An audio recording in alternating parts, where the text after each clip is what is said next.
dia, bem-vindo a mais um podcast Pedra Grande. A apresentadora que vos fala é Jamile e hoje temos o imenso prazer de entrevistar o grande artista Rodrigues Lima.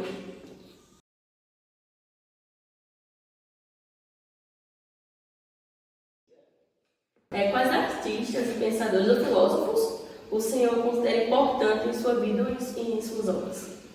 Ora, são tantos filósofos, são tantos artistas, né? A começar com Tolstói, né? Que ele faz uma relação entre o universal, entre o regional. Então, é exatamente isso que eu trago para a minha vida, né? Para a minha vida artística. Eu falo de Serra Velha como falando do mundo, eu falo do mundo a partir de Serra Velha. Então, isso é Tolstói. Eu gosto muito também do Henri Bergson, né? Que fala que o momento, o presente ele define como sendo um centro de atenções entre o passado e o futuro. E eu, esse centro de ações, eu me encontro pintando, né? Pintando as memórias do passado, né? Refletindo sobre o futuro, né? E artistas e pensadores. Eu tenho influência de David Hockney, um americano que também pinta essa paisagem, né? As suas memórias, as suas emoções. E tem uma forte influência de Hermano José, o eterno brasileiro, que tem uma grande importância no cenário das artes nacional. Então, o pai da arte paraibana chama-se Hermano José, do qual eu tive o prazer de conviver com ele, né? E acho que o último texto crítico que Hermano escreveu foi sobre o meu trabalho. Então, essas influências são muito fortes, né?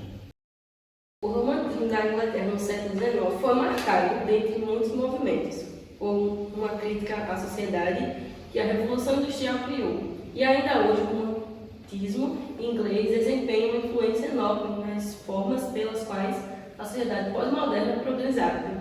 A poesia romântica, como o artista William Wordsworth e William Blake e Lord Byron, pintou seus poemas líricos grandes imagens da natureza e seu estado bruto, né, e singelo, por exemplo. Nesse sentido, existe uma relação romântica implícita ou explícita em suas obras? Essa relação romântica, ela acontece, né, com muita frequência em tudo que o artista produz, principalmente quando ele está voltado ao seu universo afetivo, né? Compreendo dessa forma.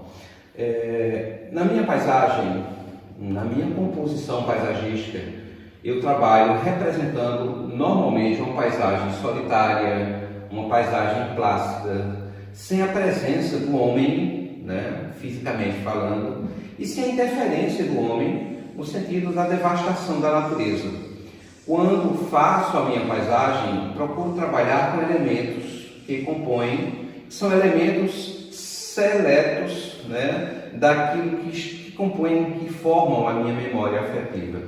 Então, às vezes, não represento a paisagem apenas como ela é, mas seleciono elementos que compõem exatamente essa poética, essa memória, esse sentimento. Portanto, eu acho que a melancolia está muito presente, né, no meu trabalho, assim como de outros artistas, de outros poetas, e eu acho que faz todo sentido, né, essa relação com a paisagem tocada como forma de representar esse universo poético, esse universo melancólico.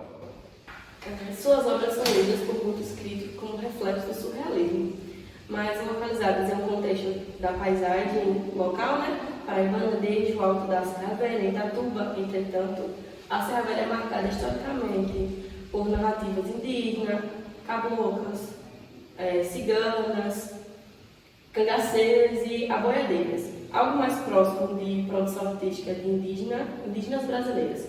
Quais dessas relações você acredita estarem mais próximas no mundo de suas pinturas? Todas, né? Eu acho que todos esses conceitos, né, estão presentes na nossa formação, né? Todas elas nos constituem como brasileiros, que somos essa mistura, né, de diferentes etnias, de diferentes origens, né, e dessa diversidade cultural imensa que nós temos no Brasil. Então, eu acho que não só de Serra Velha, mas de qualquer parte do mundo, nós somos essa mistura. E tudo isso está presente, não de forma emblemática, em um signo ou em uma imagem qualquer que venha representar unicamente o indígena, né? Ou esses outros conceitos que você trouxe, do cangaceiro, né? Do cangaço. Mas eu acho que tudo isso está implícito, né? De forma muito clara em nossa formação artística, pessoal, cidadã. Isso aparece de maneira muito, às vezes sutil e às vezes muito evidente. Bem viva assim, ó. Vamos dizer assim, uma gíria quase esfregando assim na nossa cara, né? Com certeza. Em muitos sentidos, a pintura é uma forma de registrar o mundo e o tempo. Você acredita que sua obra é uma forma de fazer uma historiografia da cidade de Tatuba? E assim você também seria um historiador? Toda obra de arte, ela tem a sua função social, tem o seu papel histórico.